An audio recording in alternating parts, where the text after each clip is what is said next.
Assalamualaikum warahmatullahi wabarakatuh. Perkenalkan, nama saya Tiara Octavia, NPM 200800081. Saya dari Prodi Bahasa dan Sastra Indonesia dari sesi C. Baiklah, saya akan menyampaikan hasil makalah saya, yaitu tentang 1. Pentingnya mempelajari filsafat.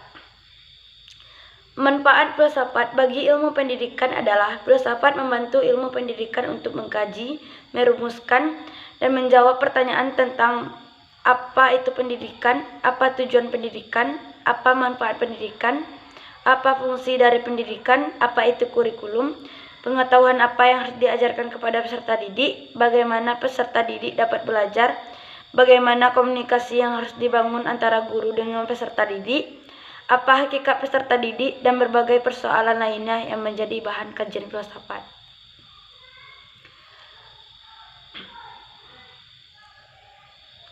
Semua pertanyaan ini adalah pertanyaan-pertanyaan yang menggugat eksistensi atau keberadaan sesuatu, atau yang sering disebut dengan pertanyaan ontologi yang harus dijawab oleh filsafat pendidikan. Bagi manusia, berfilsafat itu berarti mengatur hidupnya seinsaf-insafnya, senetral-netralnya dengan perasaan tanggung jawab, yakni tanggung jawab terhadap dasar hidup yang sedalam-dalamnya, baik Tuhan, alam, ataupun kebenaran. Filsafat tidak ada artinya sama sekali apabila tidak universal, baik dalam ruang lingkupnya maupun dalam semangatnya. Studi filsafat harus membantu orang-orang untuk membangun keyakinan keagamaan atas dasar yang matang secara intelektual. Filsafat dapat mendukung kepercayaan keagamaan seseorang, asal saja kepercayaan tersebut tidak tergantung pada konsepsi prailmiah yang usang, yang sempit dan dogmatis. Fungsi filsafat adalah kreatif, menetapkan nilai, menetapkan tujuan, menetapkan arah, dan menuntun pada jalan baru.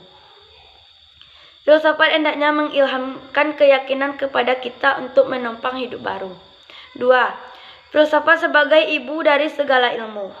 Ilmu berkembang dari rasa ingin tahu dengan metode yang sederhana sampai pengetahuan sistematis dan kompleks.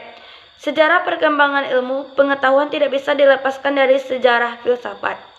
Filsafat adalah ibu dari ilmu. Ilmu pada akhirnya melahirkan teknologi. Sejarah perkembangan pemikiran modern mengalami tonggak penting pada abad ke-5 sebelum Masehi. Perkembangan filsafat secara sistematis mengalami 3 gelombang. Gelombang pertama melahirkan cabang-cabang cabang-cabang utama filsafat: ontologi atau metafisika, epistemologi, aksiologi, etika dan estetika, dan logika. Gelombang kedua lahirnya cabang-cabang filsafat yang berkaitan dengan hidup manusia seperti filsafat sosial, filsafat politik, filsafat kebudayaan, filsafat ekonomi, dan filsafat manusia. Gelombang ketiga adalah cabang-cabang filsafat yang muncul setelah perkembangan baru dari ilmu-ilmu khusus seperti filsafat bahasa, filsafat lingkungan. Paradigma pemikiran zaman logos ini mengakibatkan perkembangan filsafat atau pengetahuan yang spektakuler, baik dalam kuantitas maupun kualitas. Kondisi ini berlangsung sampai dengan menjelang pertengahan abad. 3. Perbedaan pengetahuan biasa dengan pengetahuan ilmiah. 1. Pengetahuan biasa. Pengetahuan ini muncul karena kegiatan akal sehat manusia yang ingin mengetahui sesuatu terhadap kejadian-kejadian sehari-hari. Pengetahuan ini diperoleh melalui persepsi dengan menggunakan panca indera. Yang kedua, pengetahuan ilmiah. Pengetahuan ini mempunyai aras yang lebih tinggi dan sempurna dari dapa pengetahuan biasa. Pengetahuan biasa bisa menjadi pengetahuan ilmiah dengan adanya syarat-syarat tertentu. Jadi kesimpulannya di sini adalah filsafat yang sering disebut sebagai induk pengetahuan dapat menjadi pembuka dan sekaligus ilmu pamungkas keilmuan yang tidak dapat diselesaikan oleh ilmu. Filsafat dapat merangsang lahirnya sejumlah keinginan dari temuan filosofis melalui berbagai observasi dan eksperimen yang melahirkan berbagai percabangan ilmu.